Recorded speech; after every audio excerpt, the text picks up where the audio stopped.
In this episode, we're talking about Jay-Z and the recent updates with the sexual assault allegations and lawsuit. It's a lot going on. Let's get into it. Let's go.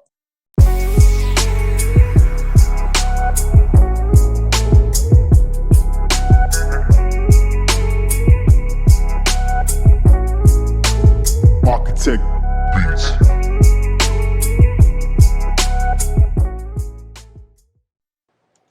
What's up, everybody? What's up, everybody? It's Arkatech Beatz Music Business Podcast. We are your hosts, platinum producers, Arkatech Beatz. I am Juggernaut. I am Mike Trauma D. And together we made the super group, Arkatech Beatz. If it's your first time here, make sure that you are subscribing and hitting those notification bells. Every week we get together to talk about different things that are happening in the music business. And today we're trying to catch up for some of the things that transpired over the last week or so. But before we get started, just want to let everybody know, all episodes for the Arkatech Beatz Music Business Podcast are sponsored by our books.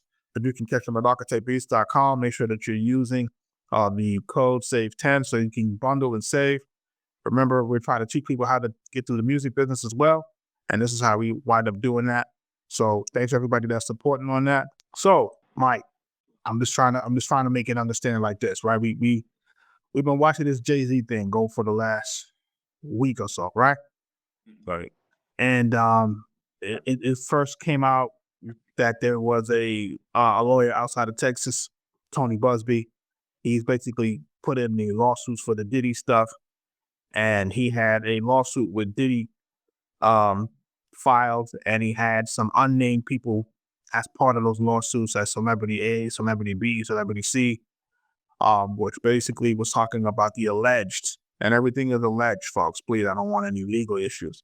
But the alleged rape of a 13-year-old at a party for a VMA party or after party thereof. There's a story of the alleged victim traveling from upstate New York to a VMA and then meeting a driver that basically gets them into an after party, and that's where an alleged assault occurs.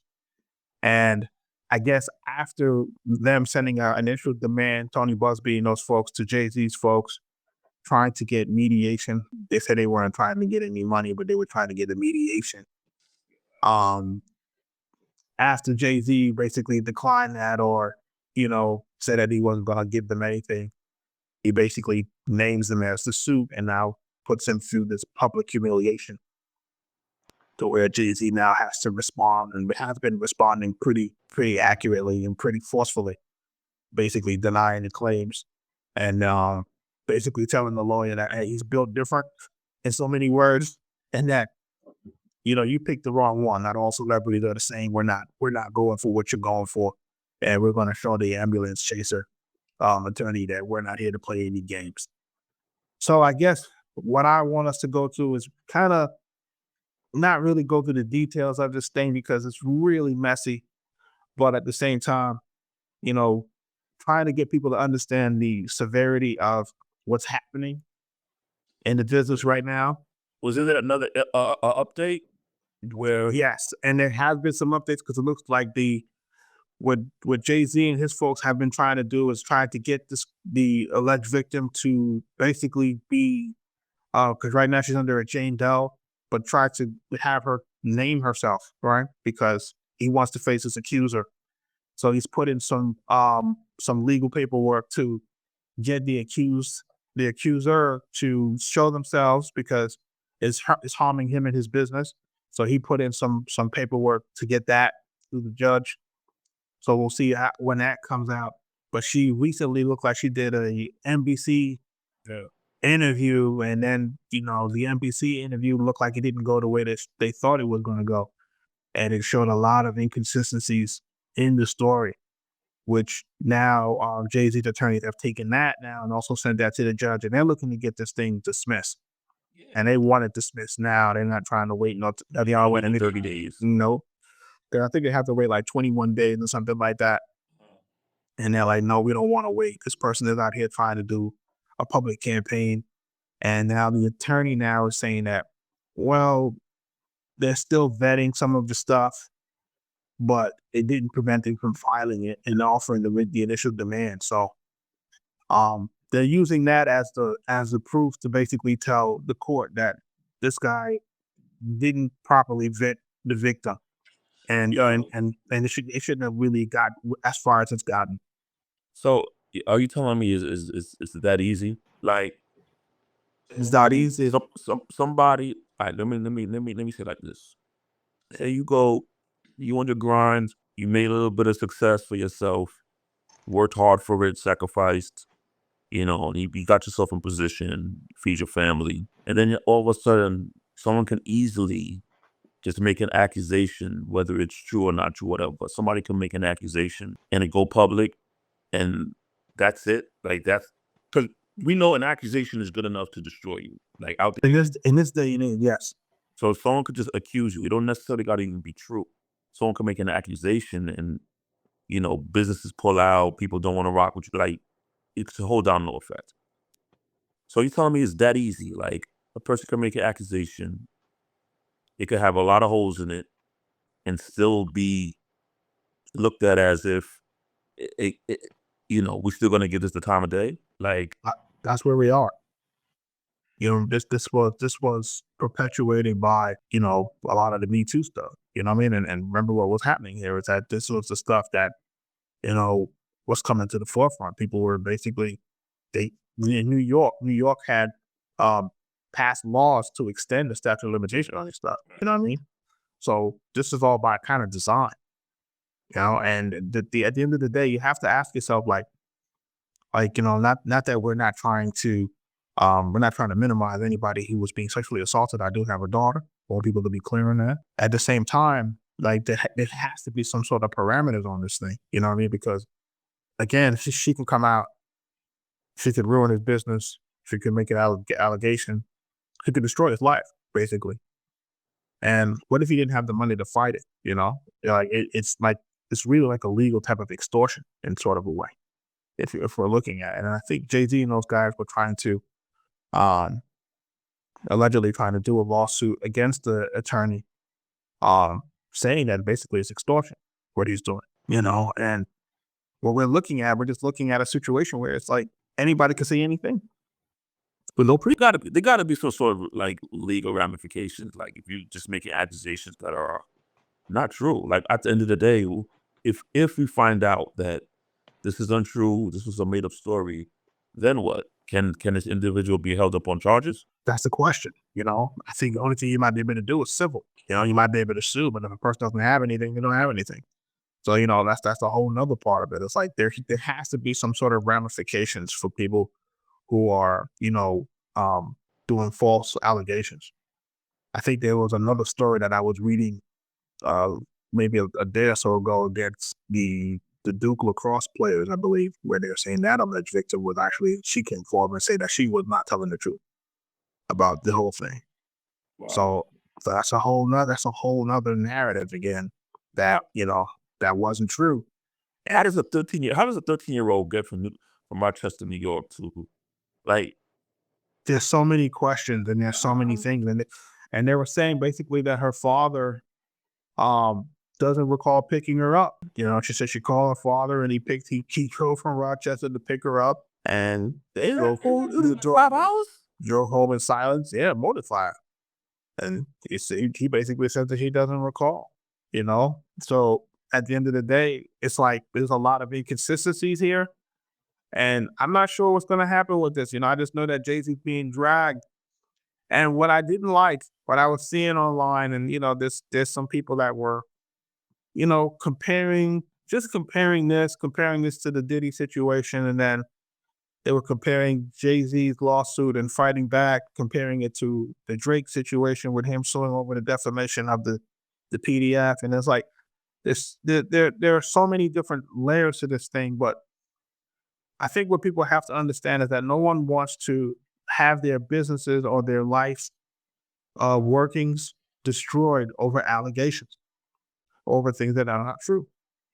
I just don't think people want that. I think people have the right to fight for what they built, and not giving people a chance to tear down something just based off of, money, shakedown, or lies. So Jeff, this is the Music Business Podcast. So how do we as detainers, musicians, entrepreneurs with companies, how do you protect yourself?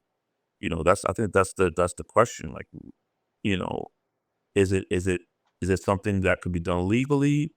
Well, setting up your company, or is it simply just, you know, how you move and making sure your lawyer's on deck? You know, I heard that there's some artists that you got to sign paperwork before you could even, you know, be in their vicinity.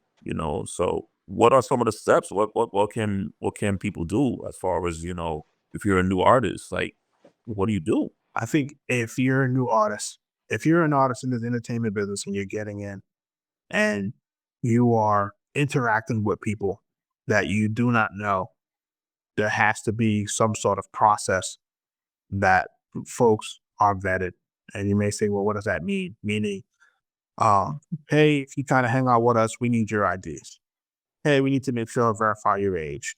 Hey, you with us, we need to make sure that you have your NDAs. Hey, we have to make sure that, that there are recordings, right? And records of who was what, who was where and when. Right, I think what's saving Jay-Z now is that they're saying that the party that she said he was at, he wasn't there. right, And there are photos and stuff like that that show that he wasn't there and the timelines are not matching up. right, Like, and then the people that she said that she talked to at the party right, were at another tour somewhere. So imagine if you didn't have that type of documentation right. to kind of exonerate you. And you see the same thing. I don't know if you remember the whole Supreme Court justice for Brett Kavanaugh, when he was going through that and he was going through an allegation. And the funny thing was that his parents had his whole summer's calendar. Oh, right, right, yeah, And they were able to find his summers as a child calendar to say that, hey, on this date he wasn't there, or he wasn't at the party that you said he was at. Like, which parent goes to that kind of length to have your entire summers on your liar's calendar and then have those type of records to be able to go back? Because look what you're dealing with. You're dealing with a situation where now, 20 years later, he's trying to become a Supreme Court justice. And, somebody's coming with an allegation that he can't fight, you know, right, like, you know what I'm saying? So just imagine how it is for these men now who are trying to fight something that they can't prove anything. Like, like you can't, it's all about what they say versus what I say. And in the court of public opinion, these businesses are ruined. wow, So, the tactic that this lawyer is using, it's effective, it's effective. clearly, because I'm sure it's worked in the past for so many people. So that's what they do. They scare you into coughing up whatever you got, and they just move on to the next. And It's effective. it's messed up. Yeah, because you don't want to have to deal with the public scrutiny of this. Yeah, Like, think about the like, and Jay was right to say, hey, how heinous this crime is. Don't even talk about civil. Let's go straight criminal prosecution. Like, this is a, indict me, because this is a heinous crime that you're saying. You're saying this is a 13-year-old and you're accusing me of sexual assaulting a 13-year-old. You know, great. This is not something that we really want to play with. You know what I mean?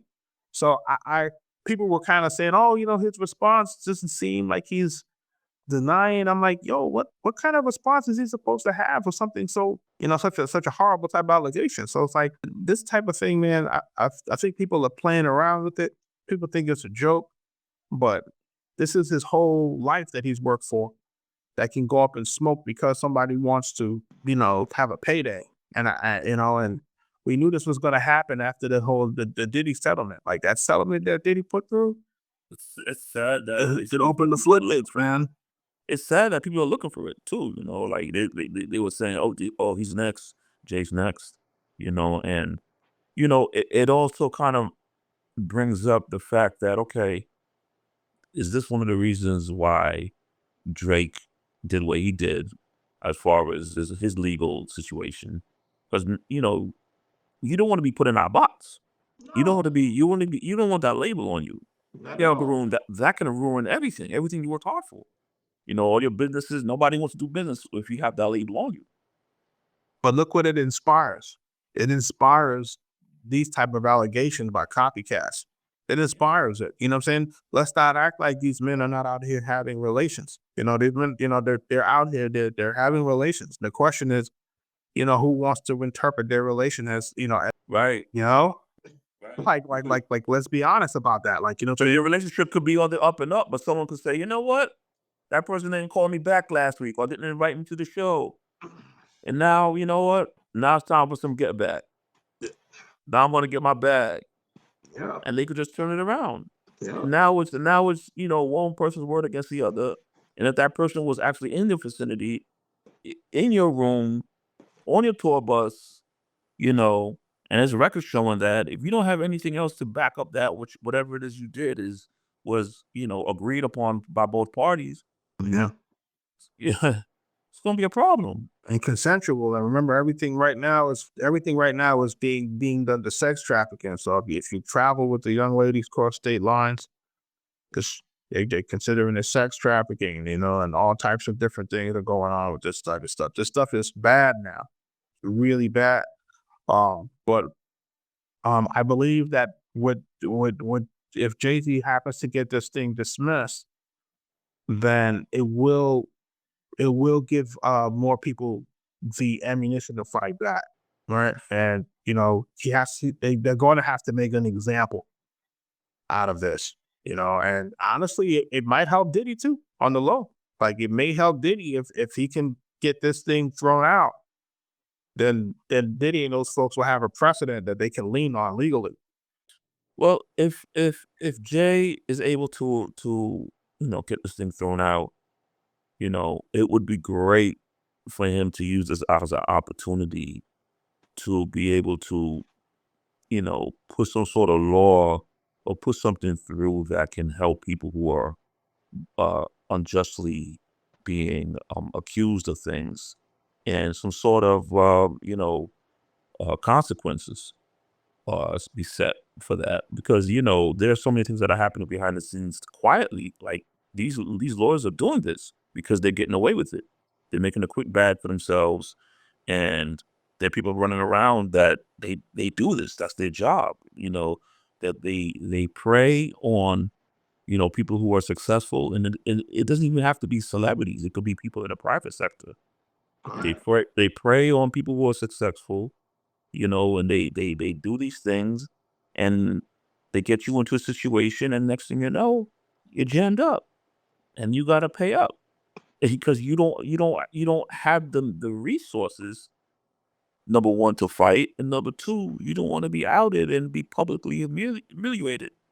And, you know, you just don't want to go through that. So I hope that you know, when this is all said and done and Jay pulls through and shows that this is a fraudulent situation and even blackmailing that, you know, it'll be a good opportunity. It'll be a good stepping stone in that direction of, you know, accountability for people who do these false claims. The other thing too is that it creates an atmosphere where people stop wanting to believe the victims, real victims. Yeah. You know, and that's what I don't like about this. It's like, you know, I know that, you know, you guys are trying to create the situation where now we're not having the empathy for victims of real you know, sexual assault. Like this is the issue. So when you have these type of plays that are occurring that have these type of inconsistencies, and they're still saying that just because it has inconsistencies doesn't mean that it didn't occur allegedly. It's a lot, you know, and it's like you're in a situation where you want to make sure that the people who are being abused do get justice. You Right. know, so it's like you don't want to be in a situation where it's like, you know, you have these different things that are occurring and nobody wants to listen to the victims at all. You know, like because we do know that there is a problem in the United States with sex trafficking. Let's be clear. You know, like people that don't, let's not act like this stuff is not happening. This stuff is happening for real, for real. So you know, I just don't know. I just don't know where this is going to go. But I'm looking at the timeline for some of this. Right, they're talking about basically they have a timeline of events where they say basically you have the October 1, the press conference announcing the suits, right? And he was basically saying basically the names. So he was setting it up. the attorney was setting it up like, listen, I'm going through the press conferences, and I'm going to start naming bigger names, right? So when I start reaching for you, you guys need to do something. So then it says here, October 14th, Busby files the suits. On October 20th, Jane Doe filed her lawsuit. And then it has the letters that Diddy and Mel referred to as Celebrity A, Greg, the plaintiff, while a female celebrity identified as Celebrity B watched. Then you have a November 18th, which is going to be the extortion suit. They say basically that there was an extortion suit filed against Busby, who was the attorney. And they're saying that that's coming from Jay's camp, allegedly, but we're not sure about that. And then they said on November 19th, Busby was sued by another alleged former client because they said that the client was being coached to say somebody else was doing it. And they were like, that's not what's happening. So they dropped the client. So I guess they were trying to sue them back. Gotta be careful out here, man. Yeah. So December 5th, they said Busby fires back. Was still anonymous. He did the next best thing. He sued the firm for damages in excess of $25 million. Wow. And then Jay-Z, of course, is named on December 8th. Right. And, he says here, my lawyer received a blackmail attempt, called a demand letter from a lawyer named Tony Busby. To what he had calculated was the nature of these allegations, and the public scrutiny would make me want to settle. It says, no, sir. It had the opposite effect. It says, it made me want to expose you for the fraud you are in a very public fashion. So no, I will not give you one red penny. Yeah. Oh, Jay went, straight at it, So December 9th, he decides that the plaintiff should be named. And I think now we have those other things that are coming up as far as the new letters and the stuff from the NBC, like I said, the interview and all the other type of things that are happening. Do you think they will get some sort of resolution this week on this? I don't know. We'll see. I mean, who knows? Like, it's just the whole thing is just wild, and it's in my opinion, man, it's just plain old sick, man, that if people are actually like lying, and people are actually like that desperate to get a bag, that they will do and say like pretty much anything, it's just it's disgusting. And I think that there definitely should be some accountability. Like the same way you could accuse someone and accuse them and be anonymous.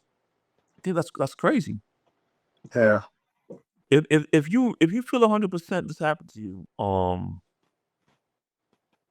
and some people may feel differently because you may feel that the individual is they're worried about some sort of what people will think about them as a victim, but if you're going to go as far as accusing someone, that the person who's being accused, I think they have the right to know who is accusing them. Yeah. When they say a lot of times that's when it's the safety of the accused, because they don't want the pressure from, they don't want the pressure coming back, or Right. and they feel that they're in danger. Right. And I think there's a lot of credence to that, but at the same time, we have to know your accuser, because you don't know how to defend it. You don't know who it is. Right. So it puts you in a situation where how can I defend myself against a person that I can't see, right, or I don't know, so it creates a lot of confusion with this. Right. But what I hope for is that this thing gets, rectified. I hope justice is done, man. I hope true justice is served, man. Listen, the way that the internet is going right now, and I hate the internet for what it is. Excuse me, because the internet, in my opinion, seems like it wants to tear folks down, and that's what is really discouraging in seeing this. It's like, it's like we want to rush to judgment, and we want to create a narrative that it just seems to be all negative. That's entertainment for you, man. Like that's entertainment. Entertainment thrives off of these things. It thrives off of drama, thrillers, excitement. people log in to see, what's the latest. So it's only natural that, something like this would be, you know, top story, and, everybody will have their own little 2 cents to drop on it. Not to mention, people aren't, people aren't that intelligent anymore. Listen, Oh, that is probably the main thing, is that people cannot critically think. people are not critically thinking. And there's a lot of reasons for that. I mean, you got our educational system for one. You got misinformation, online all day that is so good now that you can't tell up from down anymore if you're not careful. With all the deep fakes and the AI and the bots, it's the bots talking to each other and having whole conversations, and you you wouldn't know what's what. And then of course there's, you got mental illness going around as well too. So you have a lot of different layers just kind of like thrown in the mix, and it's very hard to know what is true. You got private companies that actually set up shop to feed you misinformation. That's their job, day in day out, to misinform you, and they benefit from that. They benefit from that. They bank on that. They make money from that. They use that information to steer the narrative, to steer stories, put people who they want in office, play the stock how they want to play it. So it's big business, all of it. Misinformation, data is big business. We all will work itself out. Oh, excuse me on that. That's the powers that be trying to shut you up. Yeah, trying to make me be quiet. Like, trying to make me quiet. Like, look, I got to try to close my voice right now. Right, it's weird. But just pivoting a little bit, because we've been kind of going through some music and been listening to different things, different albums, and I don't know. They roped us for the Kendrick. Listen, they listen. They gonna keep roasting me for it. They roasted me like crazy. But it's like, it's hard to explain to people who haven't been doing this as long as we've been doing it. But Chuck, here's my bigger issue, because I've been online going back and forth with a variety of people on other platforms, and one of the things that came up was, it seems as if you have an opinion about an album or anything, right, you're automatically a hater. Like, if you don't like something, if you genuinely don't like something and you don't care for it, oh, you're not from the culture.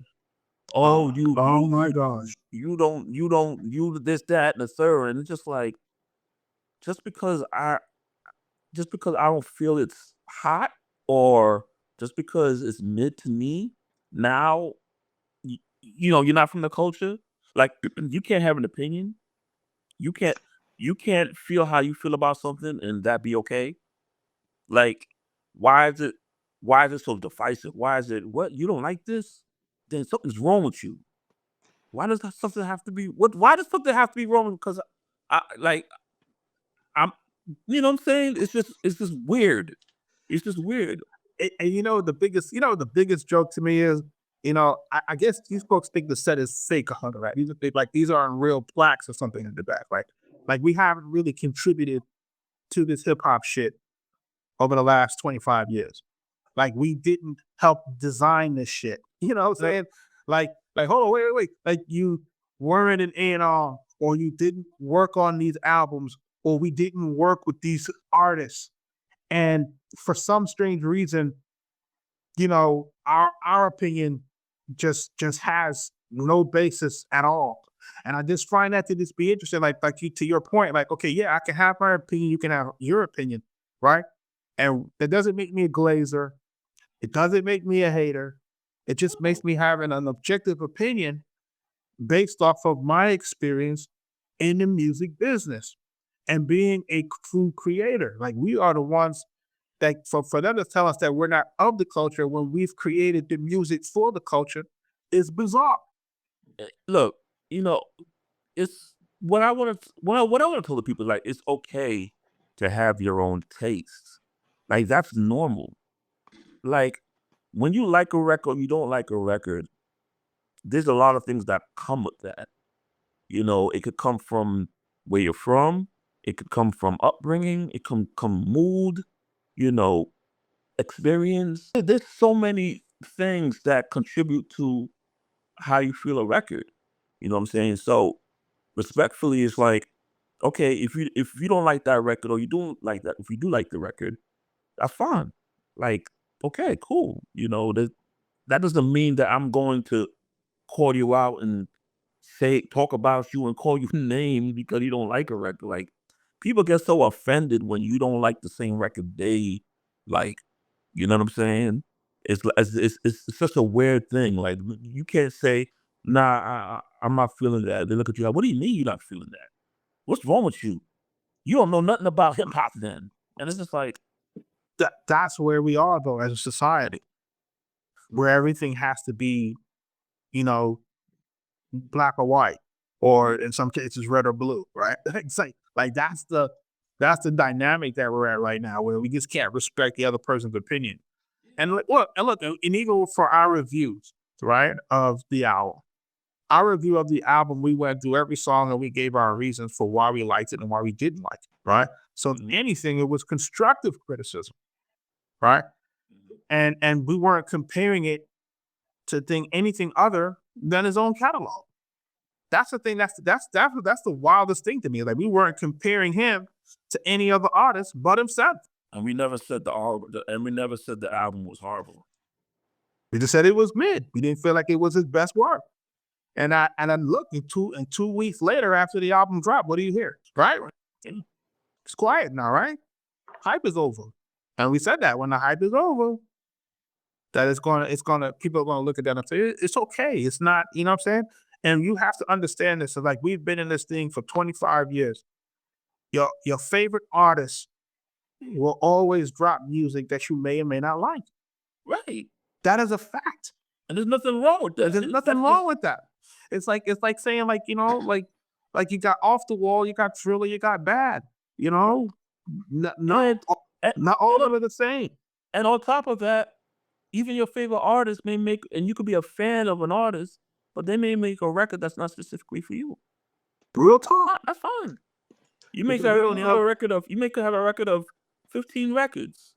There may be 5 records on there that don't talk to you, but it talk to those other people though. Because we don't know what to discuss. Most times as an artist, they're trying to expand themselves in some cases. Like, some artists want to expand their bases, right? Some artists don't want to do that. Some artists want to basically fulfill the needs of their base. But some artists, as they evolve, they're not going to do the same thing that they continue to do. And we also understand that. And that's another thing too. I also understand that artists do evolve, and that artists are not going to always give me, a part 2 to my favorite record. It's not always like that. You know what I'm saying? And artists are still learning and trying to figure this whole thing out too. You know what Real I'm talk. saying? Like, it, just because they're recorded and they're who they are doesn't mean it's gonna be hot. Like, they have off days too. They write some bullshit too. You know, and it's up to them having a good team who are not yes men to say yes or no. They need a good team that's constructive to help them, pull out the best in them. You can't just slap shit on the wall and just say, "Hey, because I did it, it's fire." There needs to be a team around an individual. Like, yeah, let's take this and let's do this to it and let's tweak it and let's get what's inside. Let's get this creative thing that you have inside and let's get that into a format that is not just digestible to the masses, but on a business level, we can market it and promote it, and it doesn't hurt the brand. And that's part of artist development and A&Ring, which is something that seems to have disappeared in the music business. And I've caught a lot of flack for saying that the top selling artist of the last decade is the most influential. Usually, yes. Like, Yes. on what planet top selling artist or the top selling recording artist not the most influential?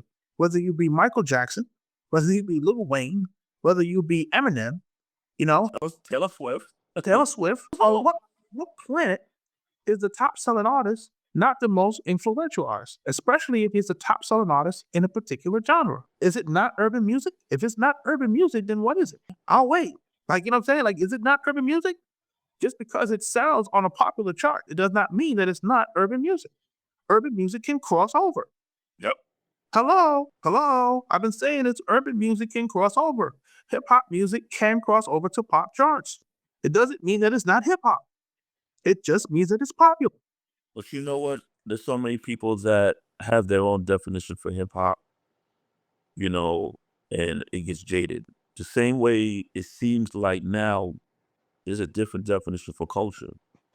Oh, So everybody has their own meaning, you know. When they talk about Kendrick and of the culture, what culture we talking about? We talking about hip hop culture? Or we talking about West Coast culture? They're trying to make what, and this was an argument that I was having online, was that people are trying to make hip hop culture synonymous with Black American culture, right? Like hip hop is a part of Black American culture, but is hip hop Black American culture? Like, is that all that it is? You know? And I kind of push back against that because if we're trying to say that Black American culture is hip hop, like you have to look at how negative hip hop music has been in the last 10, 15 years. Right. And you know what I'm saying? Right. And if you're trying to say that that's all that we are as Black Americans, I reject that. Yeah. You know? Yeah. Like I reject that. So a lot of guys are going back and forth with me online saying, "Oh, you know, it's this is the culture. You know, it's not Black American culture." Yeah, it's a portion of Black American culture, but it wasn't. But we're more than that, though. We're more than that. That's the only thing that I've been always trying to say online. But it's like keyboard warriors are guys with Twitter fingers and stuff, and they can hide behind the avatars and not really put their face and say what at their chest. Yeah, but also, we're a lot of times, people will argue or debate with people who are not qualified to even have this type of discussion. Real talk.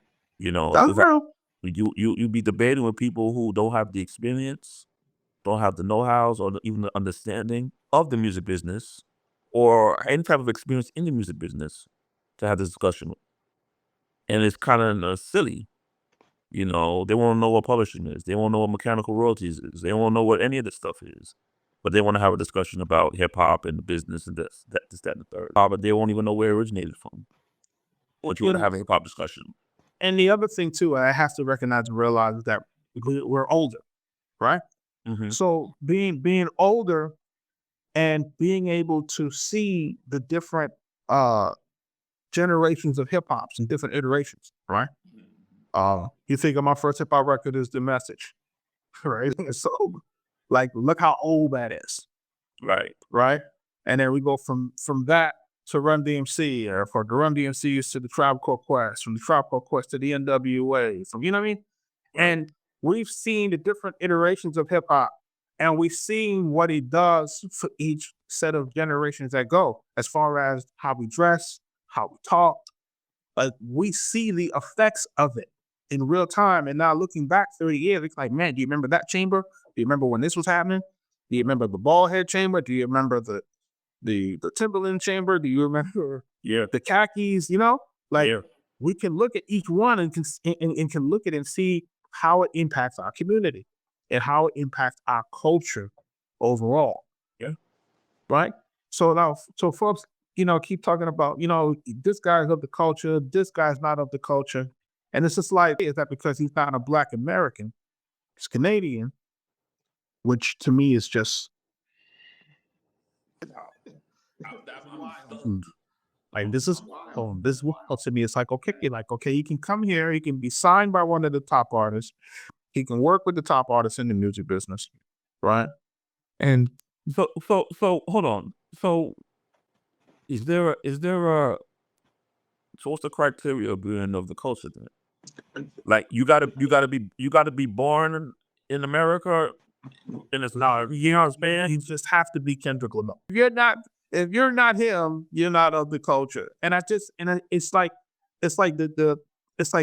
having these conversations with these folks. It's like, wow, like, do you guys even recognize, like, I seen a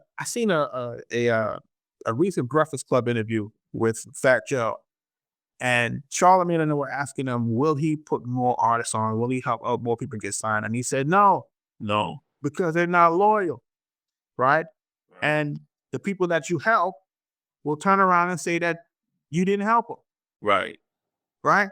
And this is coming out of this guy's mouth who's been in this business for 30 years and have put on so many people. And he's telling you, he's not going to help these folks anymore. He doesn't want to deal with it. He's not helping anybody. So then when you see what's happening with Drake, and then you say, those features ain't help these people, you know? So it creates a situation where it's like, you guys don't even realize that a person that you're saying is not of the culture is doing more for the culture than the people who are actually, quote unquote, from the culture that you're trying to say. Wow. And you guys don't even realize that. Like, so his stimulus package is doing more for people in the culture than the people that are actually in the culture. So it's like this. It's this thing because you don't like them, and you know. I get that part. I get that part. I get the you don't like him personally and all of that. But when it comes down to the music, you gotta you like it's different. Like if you're gonna make a comment about his music, then it got to be accurate. Right. If you want to talk about him on a personal level, then I'll sit back and let you do your thing. But the music commentary isn't accurate to me at all. Right. It's as if all of the albums are R&B. All of the albums are not R&B, right? We've always had rap artists that sing on the hooks, whether you be Ja Rule or whether you be Nelly or whoever. Guys sing on the hooks. That's what these guys have been doing. Now, just because he did it better than these guys, what does that make it? Like, you know, like that's the thing that to me is like, it's just weird to me. I'm just like, I'm looking at the thing like, maybe because Drake is not a thug. Maybe that's what that's the other part of it. That's like, he's mixed, and he's mixed. He's not a thug, and he's from Canada. But that's even more alarming for me too, because it's like that's the only thing that resonates with you. That's what it seems like. You're like, okay, so someone who's not American can't make a hip hop record, or can't contribute to the hip hop culture. That doesn't even make sense in this, you know. Or someone who's mixed can't contribute to the hip hop culture. I mean, we have Eminem contributing to the hip hop culture, right? I mean, even the Beastie Boys helped. It's wild, bro. You know what I'm saying? It's wild. But you can't, these comments, I'm looking at these comments, like we got one post right now that got like it's rapidly approaching 1,000 comments. You know, over us saying that the most influential artist of right now, if you remove him, then it can cause a situation where, the music is not, you're gonna lose market share. If you remove that artist, you're gonna remove hip hop market share because you don't have an artist of that caliber to replace it. Now, I would say in Kendrick's defense, though, I am, and I'm in the whole West Coast. I am happy for the West Coast because, to be honest, they don't have a lot of superstars that's been celebrated or highlighted. You know, when you compare the West, when you compare the South, when you compare the East Coast. So for them, and I've even actually seen this in one of the comments that they finally got one. You know, it's been a long time, and they're celebrating it, and they're gonna keep pushing it, and as they should. You know, they should celebrate Kendrick. And what I'm also realizing is that when they say the word culture, it doesn't necessarily mean the hip hop culture. Like the West Coast culture isn't a culture in itself. You know, the Bay Area culture is a huge dominant culture over there. Like that's a whole nother world. So, you know, we have to be mindful of what are we actually speaking on when we say culture. Are we speaking on hip hop culture? Are we speaking on Black American culture? Are we speaking on just regional cultures? Are we speaking about the hood culture? Like, what exactly are we talking about? And I think a lot of these conversations get misconstrued because one person is talking about a different kind of culture from the other. Yeah. And when they say you're not from the culture, it's like, hold on, which culture are we talking about? Because I took a step back when somebody was talking about West Coast culture. And when somebody said that, I was like, then I can't speak on that. I'm not from the West. Right. So I'll sit back on that. the West Coast culture I cannot speak on. I'm not from the West, so I can't speak on West Coast culture. But I can speak on hip hop culture. So Yeah. And I think that's really where I'm trying to go with it. It's like I'm speaking on hip hop culture. And I'm also talking about the business. This is the thing that we're constantly talking about is the business. This is a music business podcast. Right? So I'm talking about the business of hip hop culture. I'm talking about how it impacts us not just culturally but socioeconomically. Yeah. right. Like that's what my stance is on this a lot of this times. Is people looking at what I'm saying and it's like, oh, he's just talking this. No, we're talking about how it impacts us not just socially, but how it's going to impact us financially. And we have to look at the bigger picture because this is one of the genres of music, or this is a creative part of just of business that has it's created a way out for so many of us. Yeah. So we have to protect it, and we can't take it for granted, and just say, well, this guy doesn't really matter to the culture, or this guy doesn't matter. Hell yeah, this guy matters because look how much money they're willing to invest because of this guy. You know what I'm saying? Like if you don't want this guy, then now you don't have the majors wanting to invest as much, you know, and that's just a fact. People keep acting like, you can't compare what this artist does to that artist. Like, we'll find somebody that replace them. Like, if you had somebody that would replace them, they would be up next right now, blown. And you don't have that, So that's the issue.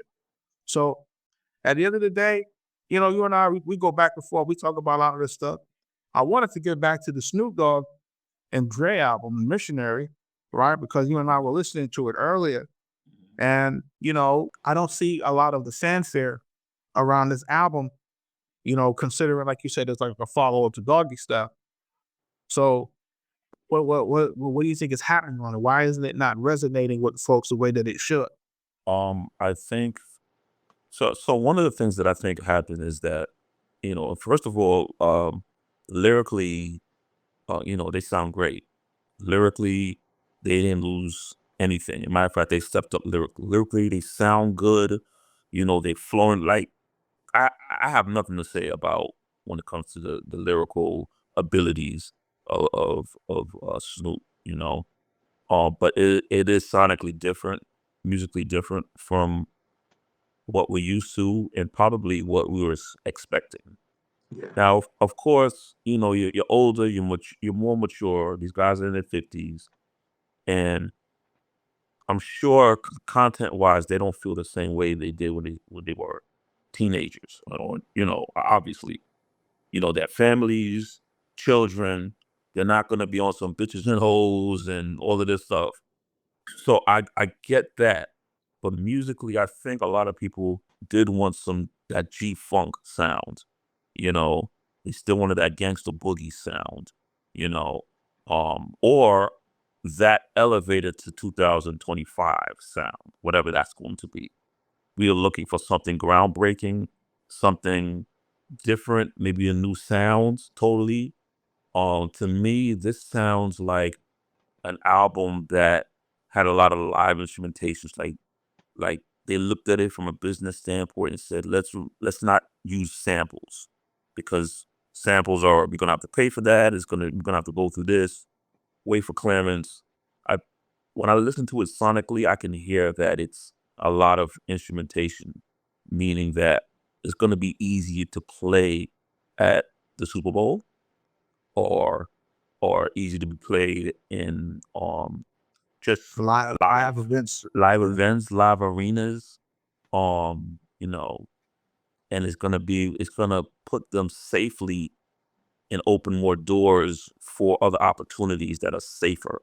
Whether it's shows, whether it's commercials, whether it's whatever else. But it doesn't. I'm missing. What I'm saying is, I'm missing the grittiness.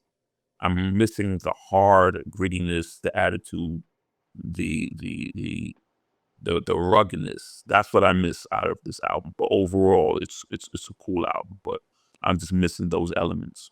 I think for me, it's better musically, in terms of musicality and musicianship. I think if you're trying to highlight that, And I think what happens is, and I think you see this a lot happening with a lot of legacy producers who used to rely heavy on samples because we get a lot of scrutiny on that. I still see that happening inside of the comments too, because every now and again you and I post us doing videos of us making beats or whatever. And I have some folks in the comments, hey, you guys should not use samples and you should, play more and I think a lot of times we buy into that, which is buy into, hey, don't sample as much, show that you're a real musician, play the keyboard, you know, Man, fuck all that, man. Don't get me started, man. I haven't seen those comments. Don't get me started.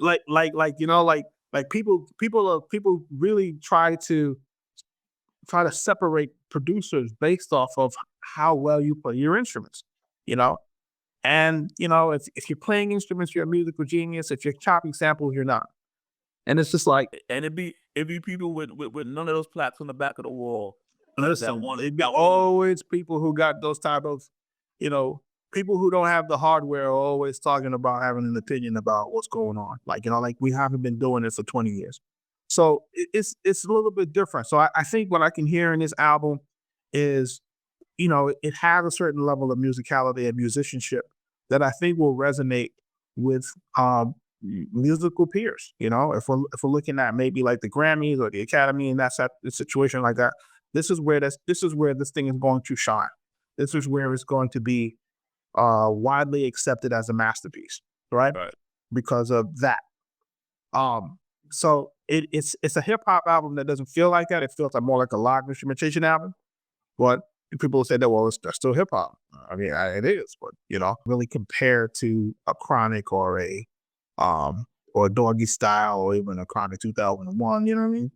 Or Dr. Dre 2001. It doesn't compare to those days. It's totally different body of work. It feels different. It sounds different. Right. And you got to get used to it. You got to get used to what it's doing right now. Do I think that it's put together well? Yeah, I think it's produced well. I just think that it doesn't sonically do what the other albums do. And I think if you're looking for that, then that may be your first mistake. I kind of wish that there was more. You see, sometimes when you make these projects, you kind of want to gather some of your peers together. There's the Scott Storches, the Daz, Battle Cat, DJ Quick. I don't know if he did that with this album. It doesn't feel like he did. Maybe he did, but it doesn't feel like it. But I think just gathering more of your peers and more of the guys that helped you deliver other records is also helpful when trying to put together not just a new sound, a new project, but you want to try something different. And we had this conversation about, you don't want to do the same cookie cutter thing that you necessarily did before. You want to elevate it. And if you want to try something new, you want it to have a stamp. You want it to make an impact, and I'm hoping that, this record has an impact, but it's too early to see. Look, I don't see the fanfare around it like it should be, and I don't know if that's by design, if they wanted to just move organically. I just don't see what we would normally see for a Dre and Snoop project. I'm just jealous. Who's buying these albums? Like on a whole marketing and promotion level, like who is supposed to buy these albums? And as far as the age group, I don't think I would expect a young teenager to go run after and go buy a Snoop album. No. I expect us to support it. And I think that's part of the problem too. Yeah, I would expect us to support it. But because we're the ones that have the means to, and I don't want people to get it twisted, because you see 50 Cent just came off a big $100+ million tour, which means that we're paying for that. You know what I mean? So that means that there is a void for our age bracket to go and purchase and spend money on music that we love. The question is, do we love the music? And that's what I'm trying to kind of pay attention to. I'm looking on socials and I don't see the numbers that I would like to see. But we'll see what happens once the first week sales come out. But here's a thought though. How many people in our age group, and I'm talking anywhere between the 45s and up, and the internet really versed on streaming, email, going to get online or in pre-order and all these things like that, we think that everybody is really tuned in on knowing how to operate some of these platforms. And we're making beats and we're sending emails and we work internet every day, all day. Maybe a lot of consumers of hip hop who's just not as versed. Right. And it could be a barrier into, contributing and supporting their favorite artists. And I wonder how big of that is. I wonder how big of ratio is that. Because it used to be just go to your local store, buy an album. That's it. Simple, very easy. Anybody could do it. But now, as far as when it comes to, your favorite release, someone who's maybe in their 50s, who is not really, who may have even decided that they're not into this internet thing or they're not into social media, how can they support? That's real. That's real. I guess you're saying like it's, in some cases out of touch. Right. Yes, it's some by choice. So I wonder how large of large of demographic is that, and how does that contribute to like a legacy artist's first week sales? Because when it comes down to the shows, they turn out. They sold out. Shows gonna turn out. Right. Shows turn out because that hasn't changed, But for everything else, it has changed. So that's something that could be looked at. So if you had to rate the album, what would you rate it? From like 1 to 5, like a 5 mic album type of thing. Nah, it was standard 10. Yeah. I go the most give me sucks in nobody there. You put me on a You know what happens? You like the 5 mic thing is easier. because you love them, and we want it to do what it do. If we was doing a 1 to 10, do the 5 mic to say I'm sorry you on that. I'll give it a 3.5. Okay, you see what I'm saying? So you where I'm at. So that probably would equate to about a 7.5 out of 10. Okay, yeah, all right. Yeah. That's what I'm looking at. And I mean, I'm not mad at it. You know what I'm saying? I'm not mad at it at all. I just think that again, if your expectation is it to sound like past works, it doesn't do that. Yeah. And I think that's what's happening now. I think there's an evolution in music, that it's not supposed to sound like that. And I also think it may be, correct me if I'm wrong, but maybe it's for a different demographic. Yeah. I think so because there's growth. People grow. And you got to think about like Snoop there's no longer just making records for us and the hood. Yeah. So ultra icon now. He wants Martha Stewart to be able to play something. He wants different. He meets all sorts of people in his walk of life, so he wants his music to be appreciated by all for the most part. So on that level, I get it. I get it. I ain't mad at it. Folks, it's Arkatech Beatz Music Business Podcast. Make sure you following us at arkatechbeatz.com. All social at Arkatech Beatz. Any parting thoughts, anything that we haven't discussed for this week? I mean, it's the same thing we be drilling in these guys' heads, man. Just, new artists, protect yourself, especially when you start seeing a little bit of success. Just be mindful of who's around you. Watch your interactions with others, and start setting up rules on how you're gonna move.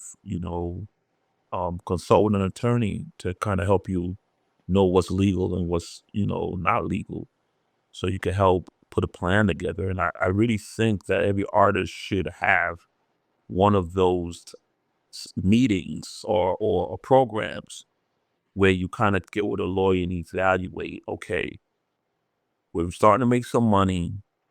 How do I protect the bag? How do I protect the brand? How do I protect my circle? How do I protect my family? Because there's going to be a lot of things coming in and out. What do I do? What legally can I do, to protect us? Not just on a corporate business level, but on a personal level. My day-to-day interactions with the fans or people who want to work with me, do business with me. How do I not get caught up in certain situations? What can I do to minimize those things? Do I need to have them sign paperwork? Do I need cameras in my facility or my rooms? What is it do I need to do? Do I need a certain security detail? Do I need to travel separately from my entourage?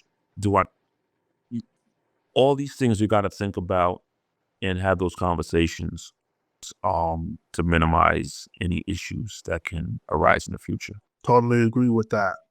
Totally agree with that. Of course, you got to protect yourself at all times, man. Like it's like you're in a prize fight, protect yourself at all times. You're the prize. You're the prize. Yeah, you're the prize. You can't play around. Someone's come up. Yeah, people want to take what you earned, and I think that's what people don't really want to believe, that there are people out here that are looking to take, what you've earned. So hopefully people can really pay attention to that. Again, make sure y'all are following at arkatechbeatz.com. Till next week, peace. Everybody stay safe out there. Take it easy.